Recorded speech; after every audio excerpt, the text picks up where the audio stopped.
All right, today we're talking about 3 ways to reduce risk in your retirement portfolio, and I think I'm gonna get the whiteboard again.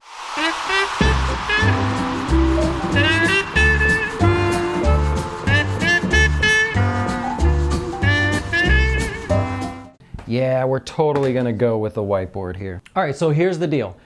There is a certain amount of risk that you should be taking in your retirement portfolio. Now, how much risk that is up to you individually. We can talk, we can kind of analyze where you're at, what your goals are, how long until you need the money, and we'll come up with sort of a risk tolerance for you. But let's assume today that you already have a retirement account. I'm not gonna label it, we'll just say it's a retirement account of any kind. And you're wondering if you're taking the right amount of risk. See, what happens is every so often, usually every year or two, you wanna take a look at those investments and adjust them. Maybe you want to take more risk. If the markets are trading at a cheap price, then maybe you want to take a little more risk because you're buying at a discount. Right now, the markets are trading at what everyone seems to agree is an overpriced market, and so maybe you want to start reducing your risk. So here's 3 ways you can do it. So the first thing you can do, and it's the least likely option, is to hedge your portfolio. So you'll have this portfolio, and it's made up of all kinds of different things, maybe stocks and bonds and some positions that you likes, whatever it is. And so at some point, this portfolio is trending higher with the market. That's how it's built. And most portfolios for younger people are built that way. They build a basket of positions that basically just go in the direction of the market.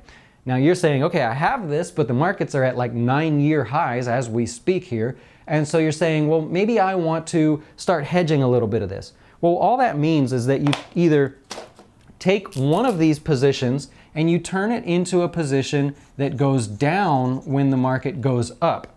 So all of these positions would move higher with the market, but now you'd have something kind of pulling against it, and that acts as a hedge. If all of these positions fell, then this one would gain in value. Now, not enough to offset all of that, but at least it would kind of hedge your portfolio and you wouldn't lose too much. Now, in retirement accounts, we don't usually do this because you're in for the long run. So the first step, the first thing you can do is hedge your portfolio, but there's better options. All right, the next thing you could do is just simply reduce the size of your portfolio. You are allowed to have cash as a position. So if you had $100,000 in your portfolio and it's spread up over a bunch of different stocks, you're allowed to have only $70,000 invested in the market and $30,000 sitting in cash. There's no rule against that. You could have 30% in the market and 70% in cash. It's totally up to you. So one of the things you can do is just simply reduce the size of your positions and change some of it to cash. Now you can't do this in a 401k. Most of them don't allow you to do this. You'll have to have at least some investment. It's either some investment or all cash. They usually don't let you just kind of mix and mingle as you want. It's either all or nothing. But check with your 401k provider and see what they do.